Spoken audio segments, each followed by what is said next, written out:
Olá, pessoal. Boa noite, ou bom dia, ou boa tarde, de onde vocês estiverem assistindo a gente. A gente continua aqui com o evento em comemoração à Semana Brasileira de Enfermagem. E hoje a gente tem um dos nossos integrantes do nosso projeto de ensino saúde na universidade, que faz parte do Espaço Aberto para a Saúde, o Wallace. E o Wallace vai falar para a gente um pouco sobre os principais tumores da infância e adolescência e os desafios que essas crianças, adolescentes e as famílias têm no acesso ao SUS. Te agradeço, Wallace, por ter contribuído com a gente aqui. O Wallace, ele já fez especialização em residência no INCA, atualmente ele está mestrando em Oncologia Pediátrica, e é especialista em terapia intensiva e também é treinador na UFRJ. Como é que você arranja tempo, Wallace, para conseguir fazer essa apresentação para a gente?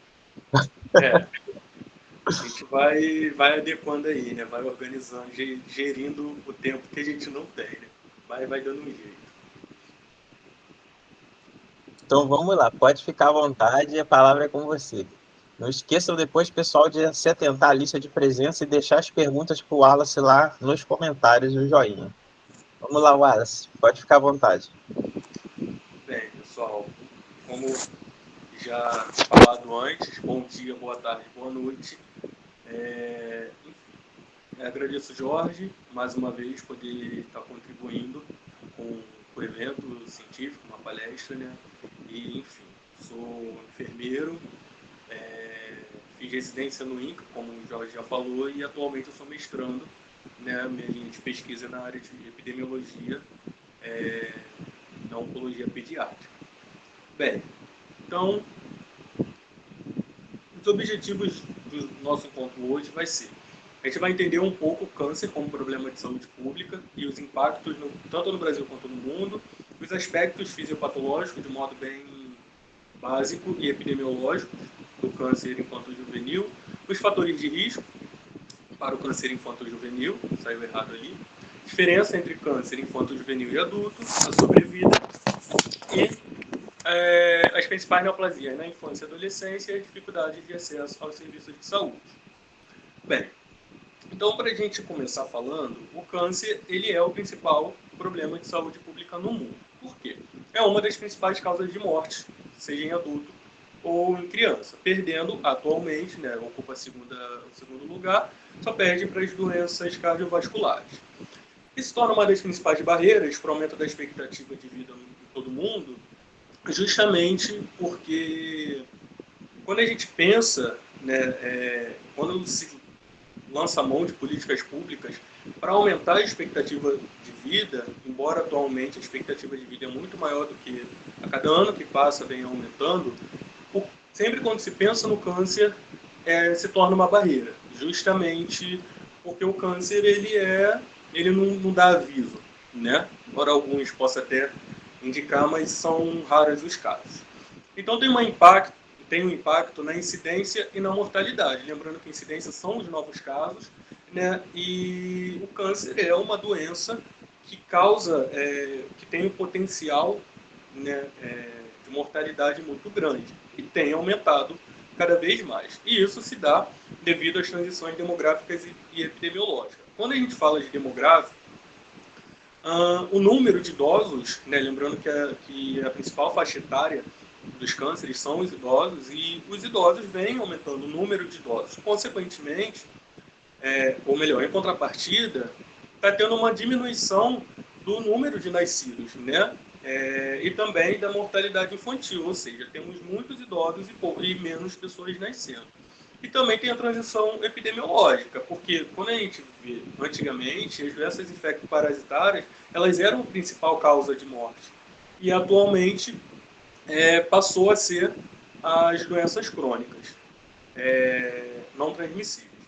E aí, segundo os dados do Globocan, que é do mundo inteiro, né, os dados dos cânceres do mundo inteiro, em 2020 ocorreram 19,3 milhões de casos novos de câncer no mundo, ou seja, nível de incidência, sendo, excetuando o câncer de pele não melanoma, foram 18,1 milhões.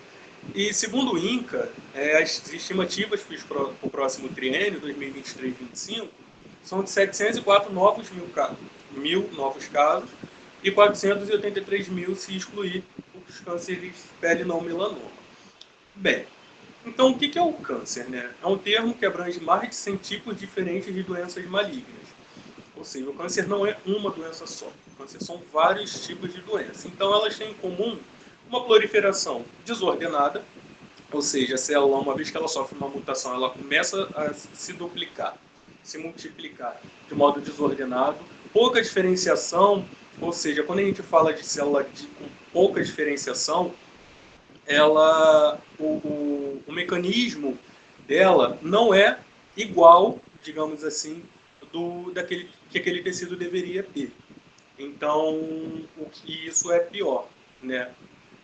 A característica invasora, tanto órgãos adjacentes quanto os distantes. Os adjacentes eles acabam invadindo por invasão mesmo, que é o termo, e os distantes, a partir de metástase. A diminuição da apoptose, que é a morte celular programada, que é comum de células que estão normais, e também a angiogênese, porque o tumor ele cria um microambiente para ele, né? Então ele consegue se nutrir. Isso é uma das explicações porque o indivíduo com câncer perde peso mesmo se alimentando normalmente. Então aqui nós temos uma imagem, né, de uma divisão normal da célula, e a gente vê aqui essa célula que é tipo uma estrelinha, ela sofre uma mutação, mas ela vai sofrer a morte, o processo de apoptose, né? Só que diferente da célula normal, a diferenciação dessa célula fica comprometida e as células neoplásicas não entram em apoptose. E aqui na segunda imagem, a nossa direita, né, tem a divisão celular neoplásica, que você vê que uma célula mutada, ela não sofreu o processo de apoptose, então ela vai se multiplicando e se prolifera sem controle. Bem, então o câncer infanto-juvenil, ele corresponde à faixa etária de 0 a 19 anos, né? Ele é considerado raro quando a gente compara em adultos, correspondendo aos 2 a 3% no Brasil.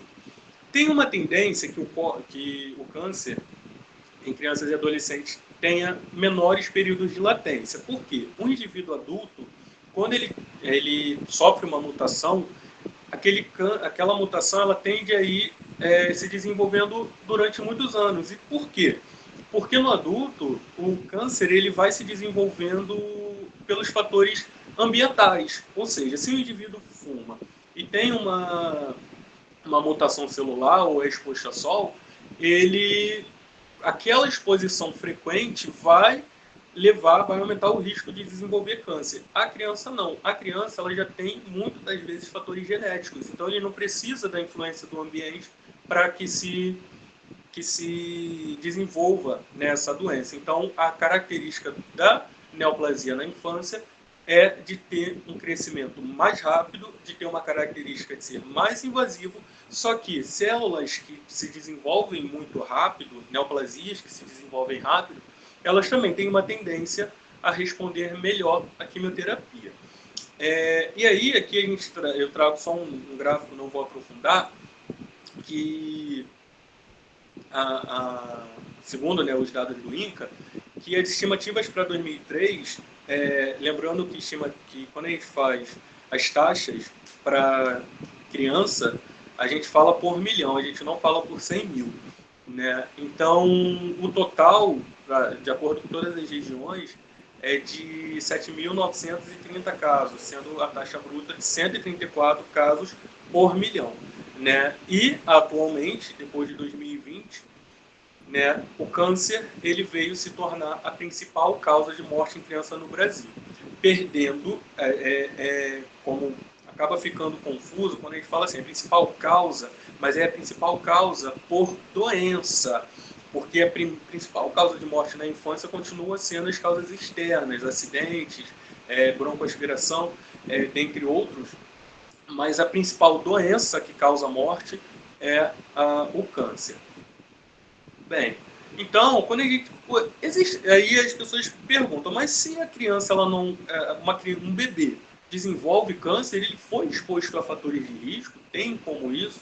Então, isso falando da infância. O fator de risco ele é algo que afeta a chance de contrair a doença. Então, o que a gente fala de fatores de risco? Hábitos de vida, sedentarismo, alimentação não saudável, tabagismo e tudo mais. Só que tem alguns outros fatores de vida que normalmente levam muitos anos para influenciar, né, e não são considerados um risco. Só que, na verdade, os fatores ambientais, eles podem sim aumentar o risco quando a gente fala de câncer infantil. O que a literatura traz como que já foi comprovado que, de fato, a questão ambiental pode aumentar o risco? São as exposições às radiações e o tabagismo passivo. Essas são evidências científicas que o meio ambiente pode influenciar no risco. E até o momento, a maioria dos cânceres infantis não mostraram associações com riscos ambientais. Os únicos que tem mesmo para alguns tipos de câncer são exposição às radiações ionizantes e o tabagismo passivo. Bem, então quando que uma criança tem risco de desenvolver câncer? Né? Uma criança pode apresentar risco? Pode. Então, predisposição constitucional, ou seja, no momento que está constituindo aquela célula, principalmente quando é herdada. Anomalia cromossômicas, como a trissomia 13, né, que a gente fala que é da síndrome de Down. A síndrome de Down ela é muito característico, ela aumenta o risco de desenvolver leucemia. Malformações congênitas e irmão de pacientes com câncer, sobreviventes de câncer prévio, principalmente que fez tratamento com radioquimioterapia, exposição a raios UV. Essa já é, na infância, um fator ambiental também. O asbesto, o vírus do Epstein-Barr, a síndrome de Li-Fraumeni, que aumenta o risco a diversos tipos de neoplasias, e a anemia de Fanconi. Bem, então, tem diferença entre o câncer em adultos e em crianças? Bem, diferente do adulto, como a gente já falou antes, o câncer infanto-juvenil geralmente afeta as células do sistema sanguíneo. Ocorre em adultos? Sim, mas essa é a principal causa das neoplasias na infância. E também os tecidos de sustentação, que a gente vai ver mais para frente. E por serem predominantemente de natureza embrionária, os tumores na criança e adolescente são constituídos por células indiferenciadas, ou seja, elas não amadureceram. A ação dela, o funcionamento dela, a função dela, não é parecido com o do tecido normal. Só que isso também proporciona uma melhor resposta aos tratamentos atuais.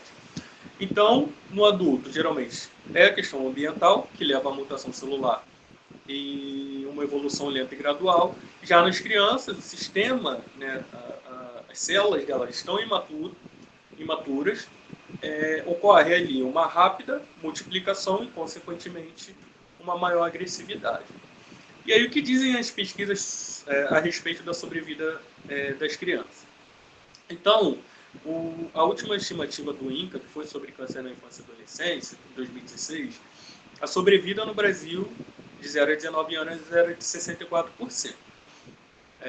Onde tem índices mais elevados: Sul, Sudeste, Centro-Oeste, depois Nordeste e Norte, e isso, né, a gente vê que as regiões Norte e Nordeste ela tem uma situação, os indivíduos, uma situação financeira mais deficitária, além da dificuldade de acesso aos serviços de saúde. Nas regiões Sul e Sudeste tende a ter principalmente centros especializados. E o câncer em criança e adolescente é considerado raro, como a gente já falou. Então a gente vê aqui o dado desse artigo, que a gente vê que o Brasil ele fica mais ou menos aqui nessa faixa entre 50 e 65 no mundo. Ou seja, e aqui a gente consegue ter uma noção, um panorama de como que fica, né, a situação do mundo. A gente vê que a América do Norte está muito avançado, né, os países da América do Norte. Bem, então, sinais e sintomas mais comuns, e isso a gente está falando de todos os cânceres. Né?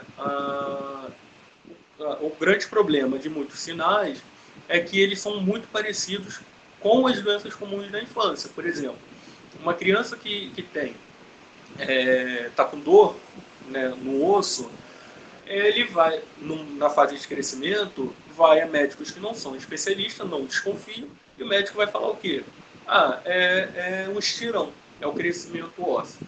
Sendo que muitas das vezes eles subestimam, né, o câncer. E por isso, a orientação da especialista clínica é ficar atento a alguns sinais de edema. A febre por mais de 7 dias sem causa aparente e que não passa por tratamento propósito. A dor óssea, como foi falado, com aumento progressivo, petequias, aquela petequia que você vê que quando você aperta, ela não some, entendeu? Que você vê que é como se fosse pequenos sangramentos, né? Palidez, sangramento. A leucocoria, que é aquele reflexo branco da pupila, o estrabismo, distúrbios visuais e linfonodos aumentados. Isso a gente falando já a nível profissional, né? Você como enfermeiro ou como profissional da atenção primária principalmente. Além disso, tem a dor de cabeça persistente, tem os caroços, tem a perda de peso inexplicado, tem a tosse persistente, a sudorese à noite, somada à falta de ar, e também tem os inchaços, levando em consideração que a criança não sofreu nenhum trauma. E isso é bom ter essa cautela quando a gente fala, né, que uma criança ela pode aparecer com um hematoma ou com inchaço, mas você tem que tanto desconfiar que pode sim ser câncer, mas que também pode ser maus tratos. Lembrando, né, a palavra-chave é infância. Bem, então, uma vez que a gente compreendeu o câncer, a fisiopatologia, né, de modo mais sintetizado, e o seu problema de saúde pública, quais são os principais tumores na infância e na adolescência? Então, quando a gente fala a nível mundial, a gente vê que, segundo o Globocan, a estimativa de 2020, primeiro, leucemia. Disparado em qualquer lugar, a leucemia é a primeira tipo de ocupa o primeiro lugar nos tipos de neoplasias mais incidentes. Tem as doenças do sistema nervoso central, tem os linfomas não-Hodgkin, tem as doenças de rim, o linfoma de Hodgkin e outros. Já no Brasil, continua a leucemia e a gente vê que é parecido, né, os casos, né, próximo a nível de porcentagem, depois sistema nervoso central, depois o linfoma não-Hodgkin, linfoma de Hodgkin e tireoide. Então vamos falar um pouquinho de cada um, né? Primeiro, a leucemia. O que é a leucemia? Né? É uma doença que tem o seu início na medula óssea. A medula óssea que produz as nossas células, seja glóbulos brancos, vermelhos e as plaquetas. Então, da medula, as células leucêmicas, uma vez que elas não se amadureceram por algum defeito genético, uma vez que elas não se amadureceram, elas atingem o sangue. E a partir disso, ela começa um processo descontrolado de multiplicação celular, e dali eles vão invadindo os gânglios linfáticos, baço, fígado, sistema nervoso central, testículo, entre outros. E as doenças provenientes da medula, elas não tendem a causar metástase, porque um tumor é uma neoplasia hematológica. Quando a gente fala de neoplasia sólidos, tumores sólidos, elas têm um potencial de causar metástase. Então a medula fica no interior dos ossos longos, e onde as células são produzidas. E aí, quando as células-tronco se dividem, elas dão origem a uma nova célula-tronco. E depois a uma célula primitiva, que pode ser linfóide ou mieloide, e depois vai dar origem às células maduras. No caso, os glóbulos brancos, vermelhos e plaqueta, quando a gente fala da linhagem mieloide, também o linfóide. Então, quando a criança tem a leucemia, essas células ficam anormais, né? Não realizam as funções dela e, consequentemente, vão multiplicando rapidamente e toma o lugar das células saudáveis da medula e do sangue. Então, tem dois tipos principais de leucemia, né? Então, tem as de células mieloides e as linfóides. Quando a gente fala de células mieloides, são aquelas que produzem... na verdade, as células mieloides, elas produzem diferentes células, que são os glóbulos brancos, e os vermelhos. Então, quando o indivíduo tem a leucemia, um glóbulo, na mieloide, por exemplo, um glóbulo branco imaturo, que é o mieloblasto, como a gente pode ver aqui, ele se torna canceroso. Então, ele que ia originar os basófilos, os neutrófilos, os eosinófilos. Então, uma vez que ele imaturo, ele não amadurece, ele não dá origem, ou seja, o que a criança ou o indivíduo futuramente vai ter? Não vai ter células de defesa, né? E, consequentemente, ele fica mais exposto, mais vulnerável às infecções. Já as linfóides, elas produzem alguns tipos de célula de glóbulos brancos, que são principalmente os linfócitos e as células natural killer.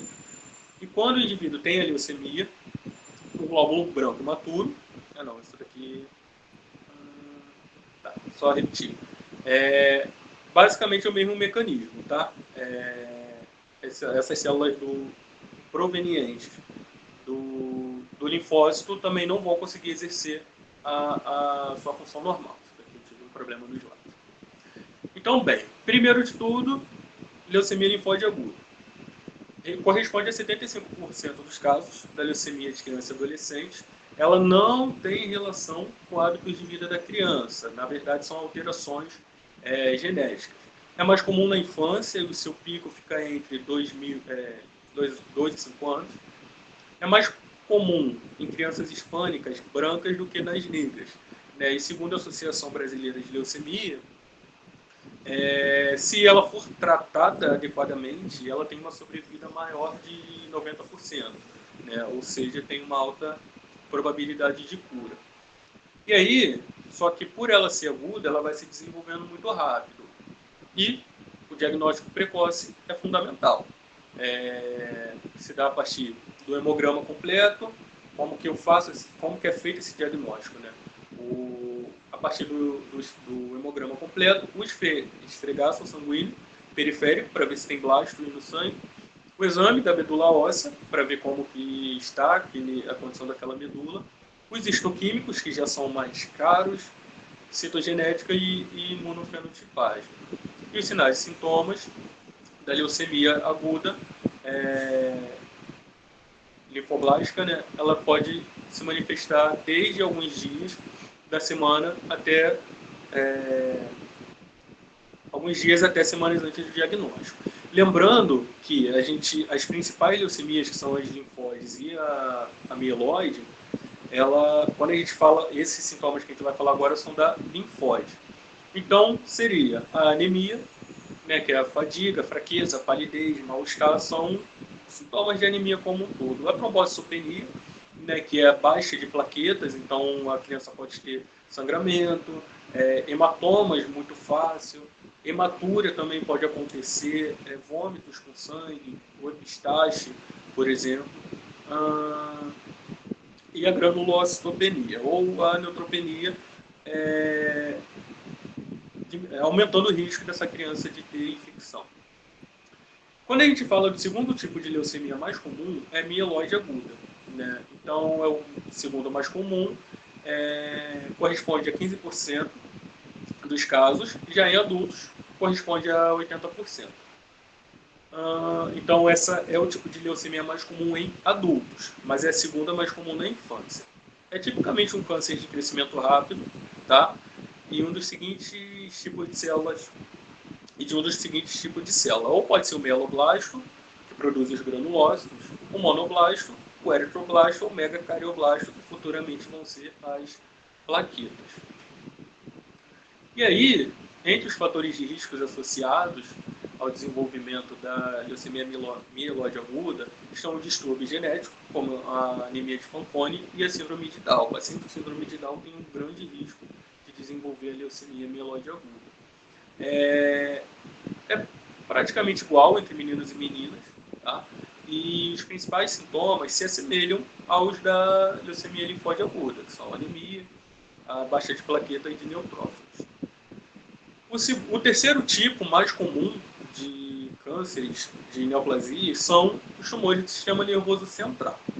Então, são os cânceres sólidos, ou seja, se é sólido, ele tem o potencial de invadir outros órgãos e causar metástase. É o terceiro tipo, né, mais comum, e é mais comum em crianças menores de 15 anos. E é a principal causa de morte infantil por câncer. Né? Representa 30% das mortes.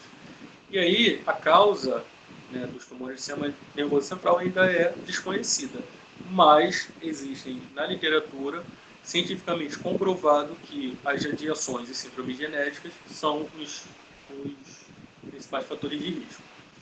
O tipo mais comum do sistema nervoso dos tumores do sistema nervoso central são os astrocytomas, né, que é o mais comum, dentre os do sistema nervoso central, corresponde a 40%, e a faixa etária mais comum é entre os 5 e 9 anos. Né? Os meduloblastomas, que eles costumam se originar na fossa posterior, é mais comum em crianças e é o segundo mais comum de todos os tipos de cânceres. E ele tem um pico bimodal, né? Ou seja, ele tem um pico nas crianças entre 3 e 4 anos, depois as crianças entre 8 e 10 anos, ela tem um segundo pico, digamos assim. Os ependimomas, que são que é o terceiro tipo de tumor do sistema nervoso central, representa 10% dos cânceres das neoplasias cerebrais. Né? A idade média é de mais ou menos 6 anos, só que 30%, mais ou menos, dos ependimomas acontece antes em menores de 3 anos de idade. Então, quando a gente fala de sinais e sintomas dos tumores do sistema nervoso central na infância, esses sinais e sintomas, na maioria das vezes, eles são resultantes do aumento da PIC, né, que é a pressão intracraniana. E aí, quais seriam esses principais, principalmente nas emergências, quem trabalha em emergência, é importante que fique atento. Né? A cefaleia, como foi falado, um dos principais sintomas que a criança relata, né, é a cefaleia que não passa. Náusea e vômitos, irritabilidade, letargia, sintomas parecidos com a meningite, por exemplo. De mudanças no comportamento e os distúrbios de marcha. A criança pode apresentar uma alteração na marcha. Bem, então, quando a gente fala, só um instantinho aqui, não tem problema. Então, uma vez que a gente entendeu, né, que os dois tipos principais são as leucemias, as doenças do sistema nervoso central, o terceiro tipo são os linfomas. Assim como a leucemia linfóide, que tem essa às vezes surge essa dúvida, né? Mas existe a leucemia linfóide e existe o linfoma. A leucemia, quando a gente fala de leucemia, a gente vai falar de um precursor, né, de uma célula precursora da linhagem linfóide. Então, ou seja, essa célula que ela não vai amadurecer e não vai dar origem aos linfócitos maduros. Quando a gente fala de linfoma, a gente está falando de linfócitos que amadureceram, ou seja, as células precursoras linfóides, elas estão no seu pleno funcionamento. A alteração ocorreu, na verdade, no linfócito, na própria célula, no próprio linfócito. Então, a diferença está na origem da alteração celular, né? A diferença inicial é que na leucemia as alterações ocorrem a nível de célula progenitora. No linfoma, a mutação ocorre nos linfócitos direto, que já foram produzidos pelas células progenitoras, ou pode também ser nos linfonodos. E na maioria das vezes elas já estão maduras. O linfoma é um câncer, né, que ocorre quando os linfonodos e seus precursores pertencentes ao sistema linfático se transformam em malignos e crescem de forma descontrolada. E aí, ocupa a terceira posição entre os cânceres mais comuns na infância, atrás apenas dos tumores cerebrais e das leucemias. Bem, então, os cânceres na infância, 7% são linfomas não Hodgkin e 6% linfomas de Hodgkin. Então, quando a gente fala de linfoma de Hodgkin, ela pode surgir em qualquer parte do corpo, onde o tecido esteja amplamente distribuído. E, de toda forma, as localizações mais frequentes de surgimento são as ínguas, na região, em qualquer região do corpo, só que principalmente no tórax, pescoço e axila. Já quando a gente fala de linfoma não Hodgkin, ele vai ser classificado com o tipo de linfoma a qual aquele indivíduo vai ter, né? Então, eles vão ser agrupados tanto no linfócitos B ou T, e os tipos de linfomas mais comuns são os linfoblásticos, que são, né, corresponde a 25 a 30%, é mais incidente no menino, numa proporção de 2:1, e se desenvolve a partir das células T. O linfoma de Burkitt, esse na verdade que é o principal, ocorre mais em meninos, na faixa etária entre 5 e 10 anos, e os linfomas de células grandes, principalmente de grandes células B, elas podem crescer em qualquer parte do corpo, só que nesse caso já é mais comum nos adolescentes. Então, os sinais e sintomas do linfoma, tanto para o de Hodgkin quanto não Hodgkin, são os gânglios aumentados na região da virilha, do pescoço e axila, febre e fadiga, é muito comum a febre, o suor noturno, fazendo até a criança acordar, a perda de peso sem motivo, isso é comum a outros tipos de cânceres, mas no linfoma é muito evidente. O aumento do volume do tórax e no abdômen, principalmente quando os linfonodos que foram afetados são nessa região. E pode ter também falta de ar, pode cursar com falta de ar e dor na região do tórax. Pode ter a esplenomegalia e também, não muito comum, mas pode ocorrer também o prurido. Bem, então, né, já falamos dos 3 principais. O quarto é o tumor de Wilms, também conhecido como nefroblastoma. A gente vê aqui essa imagem.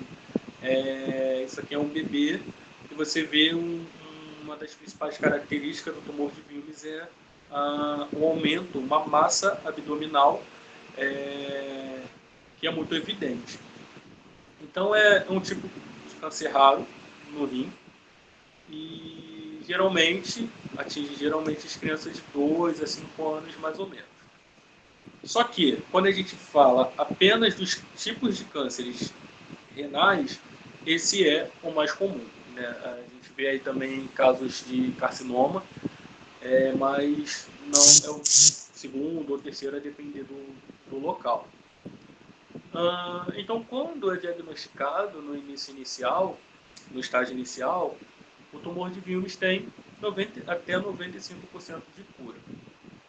E nesse caso, nesse tumor, os problemas vão começar ainda no feto, enquanto as células que vão formar os rins estão amadurecendo e se especializando para formar os diferentes tecidos.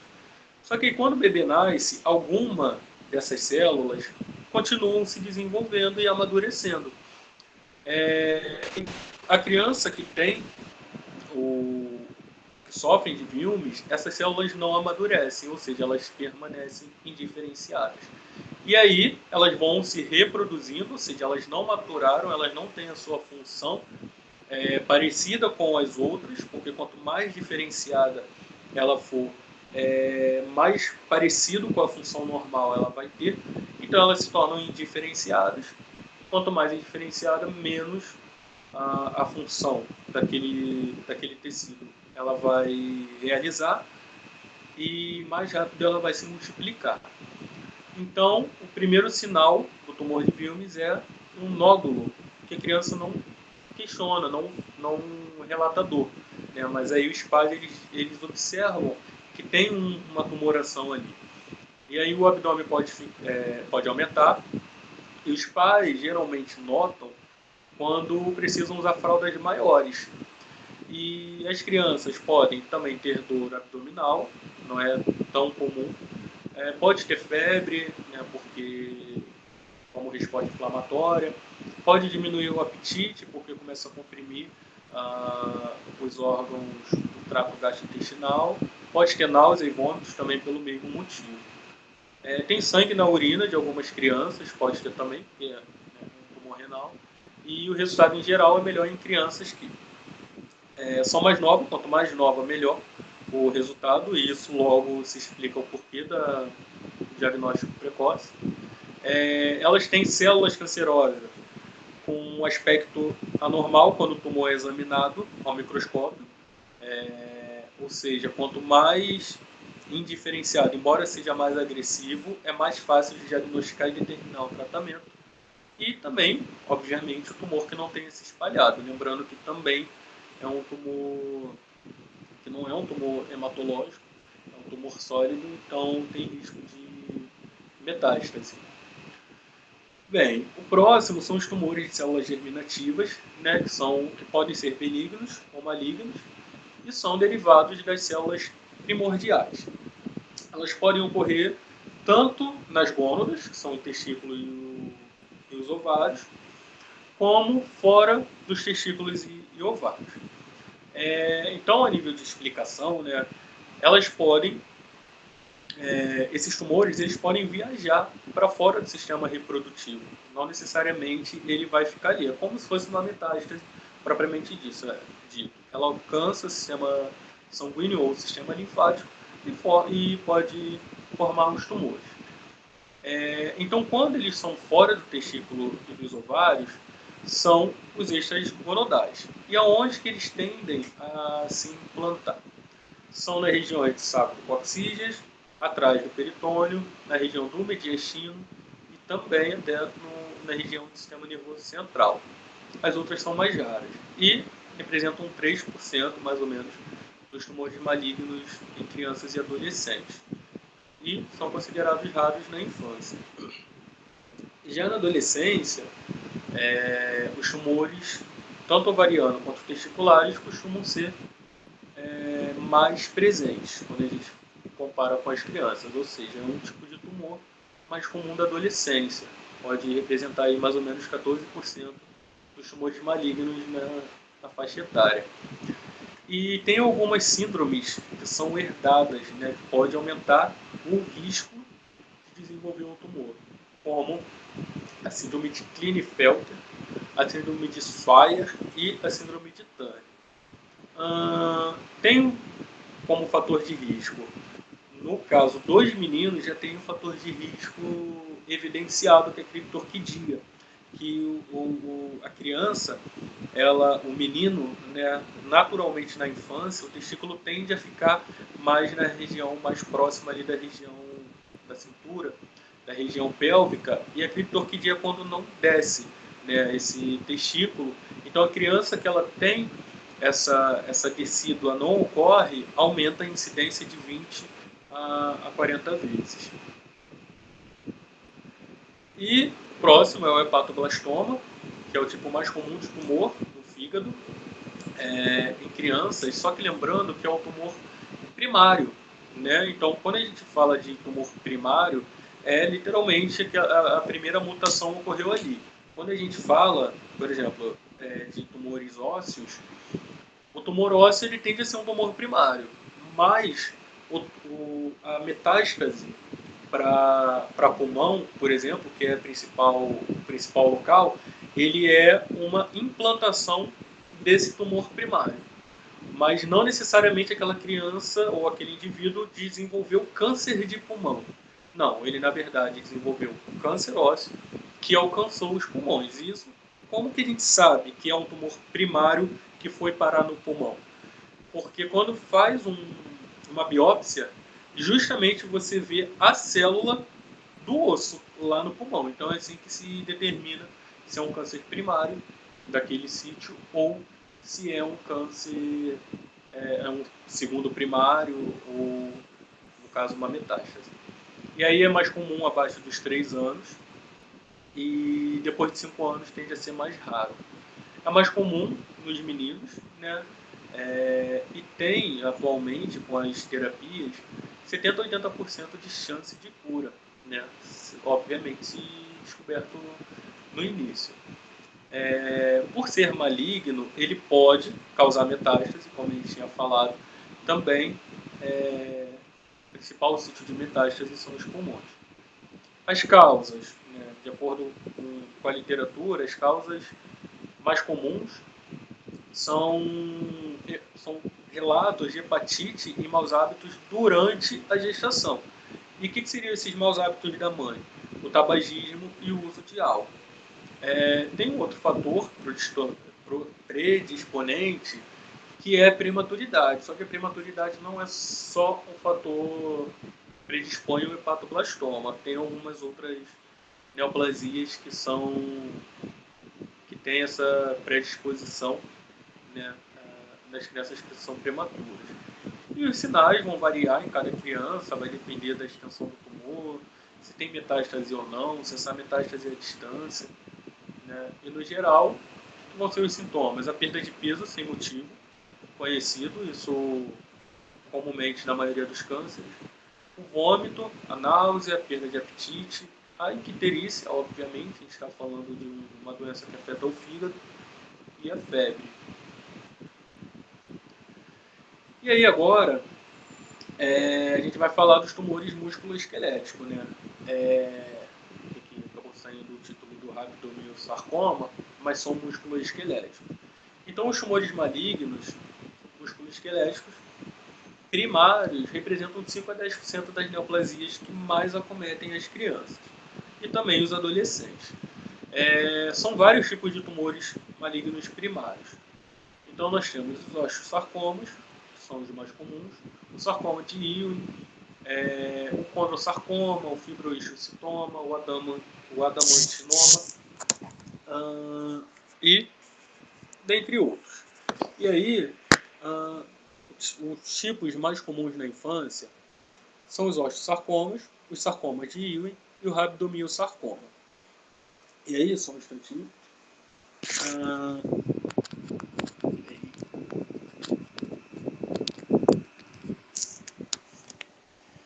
E aí, sei lá, vai desligar. Então, os mais comuns, né, vão ser o osteosarcoma, o sarcoma de Ewing e o rabdomiossarcoma. Bem, então, falando primeiro, né, do principal, que é o osteosarcoma, apesar de não ser tão frequente, elas têm um aspecto bastante perigoso, que é o potencial de atraso no diagnóstico. Como eu falei lá no início, a apresentação principal é justamente a dor óssea, que a criança ela se queixa dessa dor. Contudo, o médico, por não ser especialista, geralmente é generalista, ele acaba não dando muita importância, achando que é só a fase de crescimento ósseo de estirão. É o tumor ósseo pediátrico primário mais comum. Ele pode se desenvolver em qualquer tipo de osso, mas geralmente são nos ossos longos, né, como da perna e do braço, ou na parte superior da canela, né, do osso da tíbia. E aí, os sarcomas ósseos não tratados, eles podem evoluir com ulceração da pele, fratura patológica. A fratura patológica é aquela fratura que a gente costuma dizer que geralmente a pessoa ela cai ou bate em algum lugar e tem a fratura. A fratura patológica é aquela que o osso quebra e a pessoa cai. É aquela fratura que literalmente não teve um trauma, ela simplesmente caiu. Ela tem um alto risco das metástases, principalmente pulmonar, e também o do óbito. E a insuficiência respiratória devido à metástase pulmonar são a principal causa desses óbitos. E aí geralmente se desenvolve após os 10 anos, quando você vai no Instituto de Câncer, que você vê muito adolescente, por exemplo, com membros amputados, né? Não é muito comum de você ver crianças menores de 10 anos com membros amputados. E é muito raro antes dos 5 anos. Aí o pico de incidência, nesse caso, quando a gente fala de meninas, o pico é depois dos 16 anos. E dos meninos é depois dos 18 anos. E tem alguns fatores que podem aumentar o risco. Então, o quê? Ser do sexo masculino, crianças negras, essa já é uma doença mais comumente nas crianças negras. O tratamento prévio com radioterapia, Porque, às vezes, o indivíduo teve um câncer, a criança teve um câncer na infância, fez tratamento com radioterapia, então ela tem um risco aumentado para desenvolver um osteosarcoma como um segundo primário. E alguns históricos de retinoblastoma, vários cânceres na família, histórico de câncer de mama, leucemia, dentre outros tumores familiares. E aí ele vai danificar, né, o osso vai se desfazendo, digamos assim, e os sintomas vão depender de onde o tumor está localizado. Os sinais podem ser difíceis de observar no início, como a gente tinha falado. Como eu falei, pode se confundir com outras doenças e podem ser sintomas semelhantes a outras condições. Só que algumas características, uma das características é que essa dor ela tende a piorar, mesmo com o uso de analgésico, ela tende a piorar de acordo com com as semanas ou meses, né? Também fazendo com que a criança acorde à noite. Então, quais são os principais sintomas do osteosarcoma? A dor em um osso ou na articulação, ele tem uma dificuldade de mover a articulação, ele sente dor, uma limitação ali. Tem uma protuberância, um inchaço ali na região do osso. Tem a questão do coxear, que é mancar, né? E ter problemas para andar. E também o osso que quebra sozinho, mesmo sem um trauma. E paciente com osteosarcoma localizado pode ser removido, completamente removido, caso não tenha tido metástase. E uma vez que esse tumor ele foi removido e não tem metástase ou invasão, ele tem até 70% de cura. E uma vez que ele já se espalhou, a chance de cura é de 30%. Bem, o segundo tipo mais comum de neoplasia óssea, ou do trato musculoesquelético, é o sarcoma de Ewing, que é uma doença rara, né? Também acomete os ossos, mas ela também pode acontecer nos tecidos moles, mas não é muito comum. É mais comum em crianças, adolescentes e adultos jovens do que, por exemplo, nos adultos, e tem o pico de incidência mais ou menos aí nos 15 anos. Quando essa doença é localizada, ou seja, ainda não se espalhou, também tem uma alta probabilidade de cura, de até 80%. Se a doença tiver metástase, a sobrevida aí gira em torno de 30%. E, embora seja raro, é o segundo tipo de tumor mais frequente na infância. E a proporção menino-menina é de 3 para 2. Então, quais são os sintomas? Eles são parecidos com o osteosarcoma, só que ele tem uma característica de uma massa no local, né? Então, o osteosarcoma ele pode ter essa massa, só que o sarcoma de Ewing ele pode alcançar os tecidos moles. Então, ele pode ter ali ele vai comprimir músculo, ele pode ter origem ali também até no músculo. E outro sintoma é a dor local, que também piora durante a noite, e pode ser causada pelo crescimento do tumor ou pela fratura do osso. Então, quais são outros sinais e sintomas? Febre, fadiga, a dificuldade para andar, a perda de peso inexplicável, isso a gente vê em diversos tipos de cânceres, a fraqueza e, caso tenha metástase, a dispneia, né, que é a falta de ar, quando esse tumor se espalhou para os pulmões, entendendo que o principal sítio de metástase das neoplasias ósseas são os pulmões. E o terceiro mais comum é o rabdomiosarcoma, que ele não envolve o osso. Ele, na verdade, ele envolve os músculos e principalmente a musculatura esquelética ou também os tecidos conectivos, como a própria pele e tecido gorduroso e até as cartilagens. E aí faz parte do grupo de sarcoma de partes moles, sendo o tipo mais comum na infância, quando a gente fala de partes moles, tá? corresponde de 4 a 5% dos tumores malignos na faixa etária pediátrica. Tende a ser mais comum em crianças e muito dificilmente é raro que se tenha em adultos. 85% aí mais ou menos vão ser nas crianças e adolescentes. E aí o olho, ele tende a ser o local mais comum, né, de se apresentar essa doença, digamos assim. Então, só que em outros lugares que pode acontecer é na região da cabeça e pescoço. Então, aqui atrás a gente tem uma imagem, deixa eu voltar aqui um pouquinho, que a gente vê. Essa primeira imagem, a gente vê um rabdomiossarcoma, tá? Ocular, palpebral. Na segunda imagem, a gente vê um tipo de osteosarcoma, né? Que é um tumor que vai se originar direto no osso. E na terceira imagem, a gente tem um sarcoma de Ewing, tá? Que ela pode ocorrer no osso, mas ela também pode ocorrer em outros sítios. Bem, então os locais mais comuns são braço e perna, mas também pode ocorrer no peito. E a nível de sinais e sintomas, ele geralmente apresenta uma massa firme, que pode ser palpável, né? E perde aquele órgão perde a função, porque o tumor está comprimindo aquela região. Então, quando a gente fala os sinais e sintomas, pode ser quando esse câncer está na órbita ou na nasofaringe, a gente tem lacrimejamento, a dor no olho.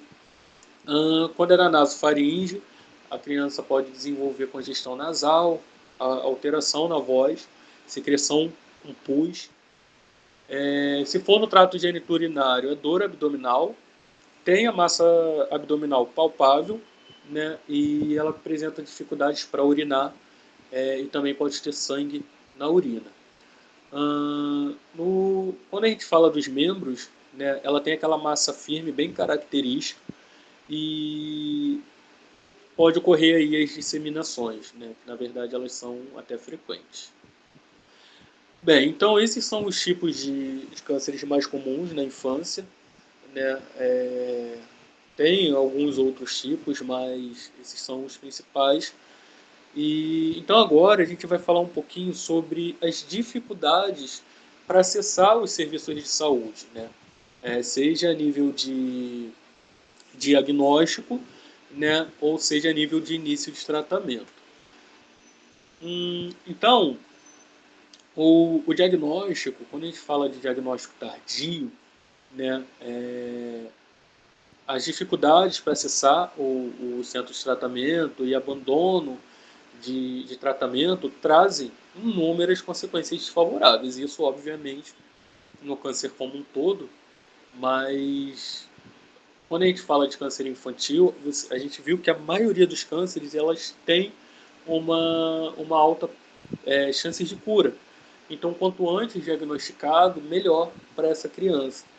Então, as consequências desfavoráveis do atraso do diagnóstico tardio pode ser as taxas de doença avançada, a progressão da doença, os tratamentos mais intensos, ou seja, a princípio ele poderia fazer um tratamento que poderia forçar com uma cirurgia para retirada do tumor e medicamentos para manutenção, e aí dessa vez ele vai ter que fazer quimioterapia, vai ter que fazer radioterapia, e também os maiores níveis de toxicidade. Quanto mais medicamento quimioterápico, maior toxicidade, maior risco de toxicidade. E isso também pode ter pior prognóstico, porque uma vez que uma neoplasia ela é imunossupressora, essa criança pode chegar um momento que ela entra no período a qual ela tem que parar o tratamento quimioterápico por toxicidade e, consequentemente, ela precisa... Isso pode ser pior, um dado de pior prognóstico. E aí, essa problemática, né, que embora não atinja o público infantil, direcionou, né, os órgãos competentes a criar estratégias para aumentar as chances de cura. E aí, em 2012, foi lançada a Lei 12.732, que é a Lei dos 60 dias, né, que seu artigo 2 prevê o prazo de até 60 dias da data do resultado do laudo patológico para iniciar o tratamento. Então, às vezes a pessoa fala assim, mas eu fiz uma imagem, mas eu fiz o médico que eu fui falou que é muito sugestivo, eu não posso iniciar o tratamento. Na verdade, essa lei, que não sabemos ainda se ela é cumprida, ela só passa a valer uma vez que você tem o laudo histopatológico, ou seja, tem que se fazer a biópsia. Após o resultado da biópsia, aí sim o indivíduo ele pode entrar, inclusive, na justiça, porque ele tem direito a esse tratamento em até 60 dias. E aí, segundo a OMS, 80% das crianças com câncer podem sobreviver, né, à doença e também tem direito a uma vida plena. Só que muitas crianças, e principalmente países de baixa e média renda, não recebem o tratamento completo. E aí, consequentemente, mais de 80% das mortes por câncer infantil são registradas em locais com poucos recursos, locais mais pobres. E isso, quando a gente fala de OMS, a gente está falando a nível mundial. Além disso, é de suma importância que o profissional ele tenha conhecimento sobre os tipos de atraso. E quando a gente fala a nível de saúde pública, a nível de gestão, é importante classificar esses atrasos para poder articular, entender de onde que está acontecendo os atrasos, para poder desenvolver políticas públicas. Então, quando a gente fala de atraso, o que seria um atraso? Né? Tem essa classificação que é mais comumente utilizada nos artigos, que são, quando a gente fala do início da doença, né, não é classificado, até o início dos sintomas, não é classificado como atraso. Então, quando a gente fala de atraso no diagnóstico, compreende do início da suspeita, né, a partir dos sintomas, até o diagnóstico de câncer. Então, o atraso do paciente vai corresponder àquele momento ao qual o indivíduo tem a suspeita do câncer, começa a apresentar os sinais e vai até o primeiro médico na primeira consulta. Quando se fala do atraso de referência, para referenciar, né, esse indivíduo para um especialista, já é o atraso de referência mesmo. Quando a gente fala do momento a qual ele chega no oncologista até a data do diagnóstico, a gente está falando de atraso do oncologista, e o atraso entre a data do diagnóstico e o início do tratamento é conhecido como atraso do tratamento. Inclusive, esse é meu instrumento do mestrado, isso que eu estou avaliando. Então, nós temos essas classificações. Então, o primeiro tipo de atraso é do início dos sintomas. De modo resumido, o primeiro tipo é do início dos sintomas até a primeira consulta médica. O segundo vai ser da primeira consulta médica até o primeiro acesso de serviço de referência especializado, ou seja, a primeira vez que ele chega no oncologista. E o terceiro é da primeira avaliação, não do primeiro diagnóstico histopatológico.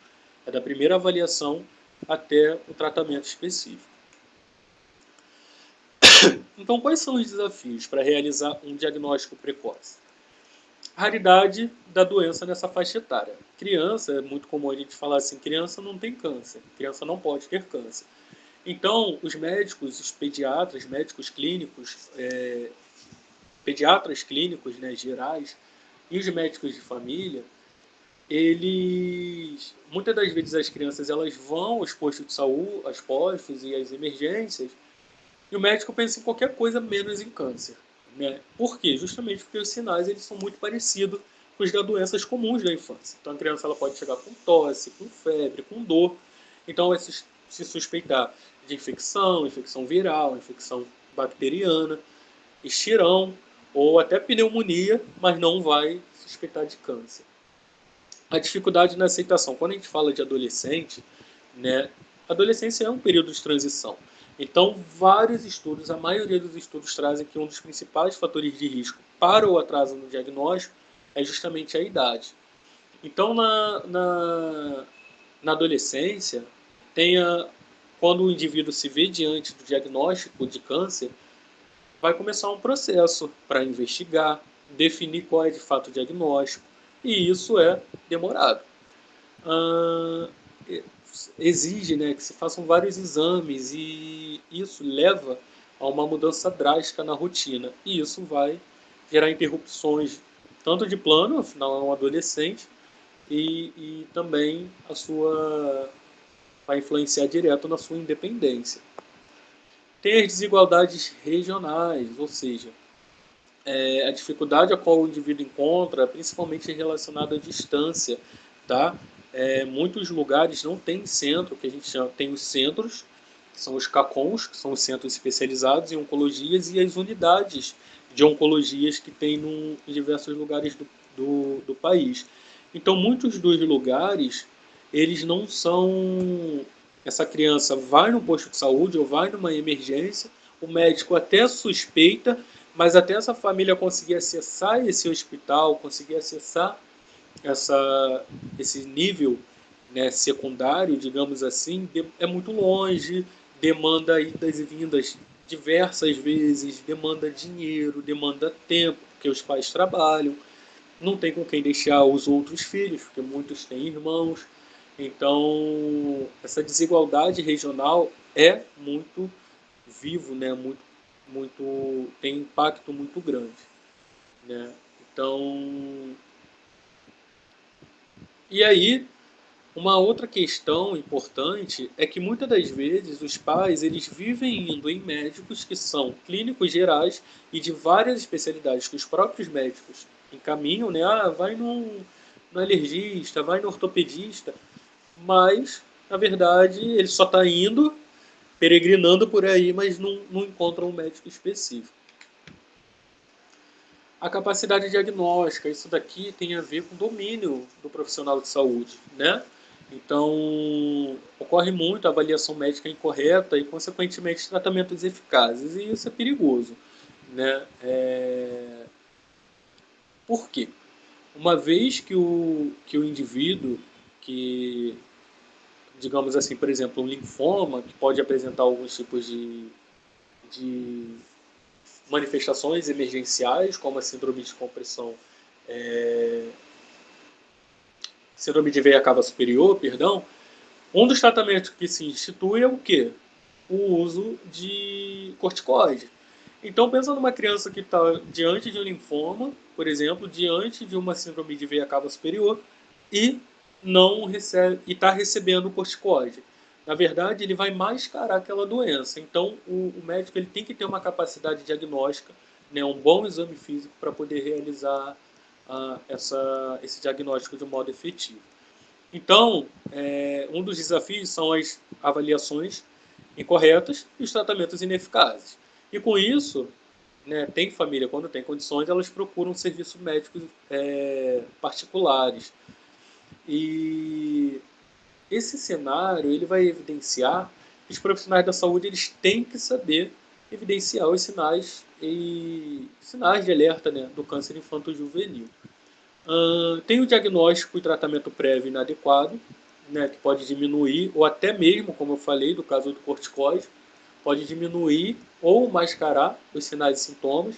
Isso pode aumentar o período entre o início da doença e o tratamento correto, porque essa criança vai viver recebendo tratamento, remédio, gastando dinheiro, sendo que a causa não está sendo tratada, né?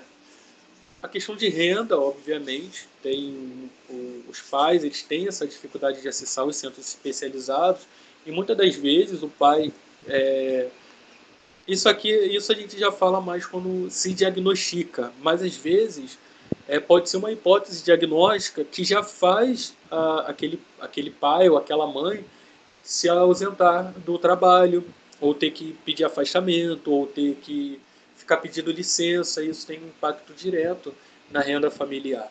E também nas relações familiares, que muitos têm outros filhos, filhos mais velhos ou mais novos, e que, principalmente quando começa o tratamento, esses outros filhos sentem falta, né, da presença ali.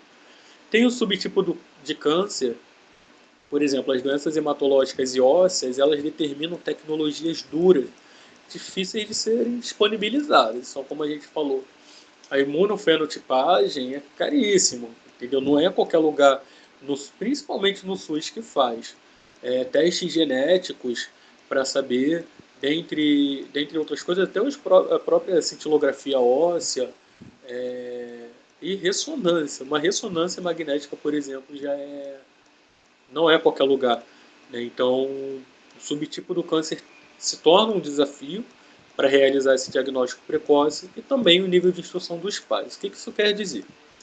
Que pais que têm melhores níveis de instrução, e isso é o nível de ensino melhor, e eles tendem a perceber sintomas e saber agir de modo mais rápido, né? Além disso, os pais, quando tem um ensino maior, né, eles tendem a ter uma renda mensal um pouco mais favorável. Isso é regra, óbvio que não, mas tendem a ter. Então, uma vez que ele identifique uma alteração no comportamento do filho, dentre outras situações, ele age de modo mais rápido e de modo mais eficiente, né? Até porque ele tende a conhecer mais os direitos. E aí vão procurar o serviço de modo mais precoce. Além disso, quando a pessoa tem mais instruções, o médico, ao passar as informações, os pais eles tendem a entender de modo mais fácil. Ou seja, às vezes o médico chega e fala assim, é câncer. Ok, falou, acredito que o câncer todo mundo saiba o que seja. Mas às vezes o médico ele está falando assim, é uma neoplasia, é uma aplasia, ou é algo do tipo que se a pessoa não tem um certo conhecimento, ela vai ficar bugando. Então isso até pela questão do profissional de saúde, ele tem que ter uma linguagem de acordo com a questão cultural, né, daquela família. Bem, então para finalizar, relembrando que a palavra-chave é infância, para um diagnóstico precoce de câncer infantil, é necessário ações que impliquem na atuação conjunta das organizações de saúde e órgãos de formação profissional, ou seja, é importante que estejam sempre capacitando esses profissionais, principalmente da rede básica.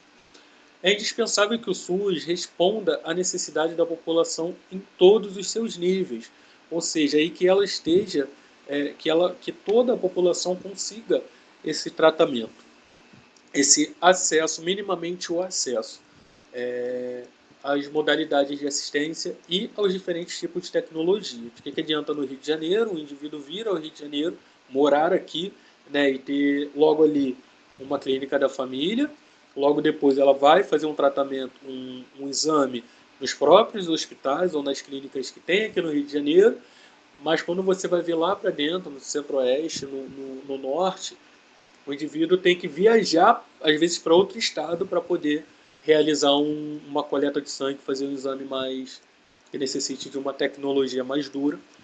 E também oferecer uma melhor formação, obviamente, para os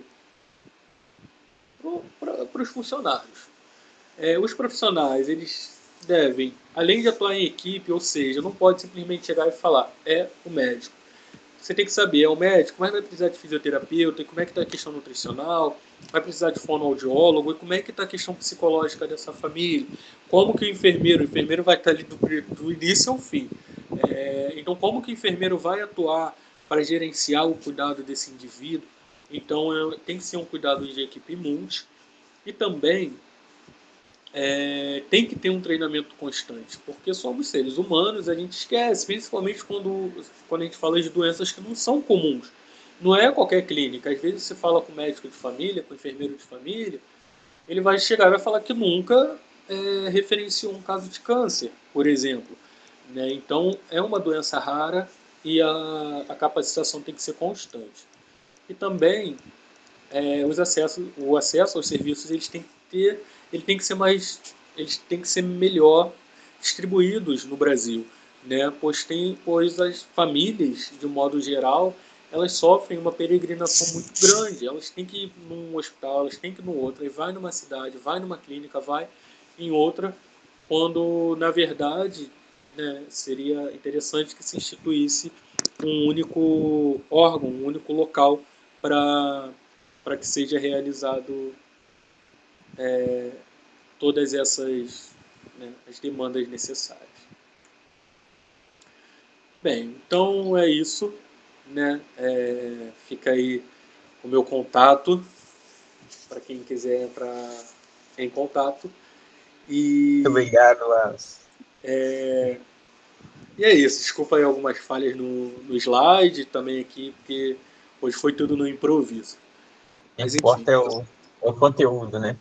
A gente agradece muito ao Wallace pelo tempo aí que ele dispôs para a gente. É um conteúdo riquíssimo, lembrando sempre do papel da família, né? Quando tem tratamento de crianças relacionado ao câncer. Não esqueçam de preencher a lista de presença, ela vai ficar até 48 horas aí embaixo. Deixa as dúvidas e as perguntas para o Wallace, né, em relação a esse tema aí, caso vocês queiram saber, aí já está aí o tema do slide inicial. Wallace, muito obrigado, e aí a gente fica muito agradecido pela sua participação, Wallace, membro aí do nosso projeto, e também vocês que participaram com a gente aí, e não esqueçam de divulgar os vídeos e depois assinar a lista, preste atenção no que vão escrever no nome, e tem até 48 horas, tá? Depois o Wallace vai acompanhar aí as perguntas. Então é isso, pessoal. Obrigado. E vamos. Estou aí, Jorge, porque É isso precisar. aí. Até mais, então, pessoal. A gente se encontra aí na semana em comemoração aos enfermeiros do Brasil. Grande abraço. Um abraço.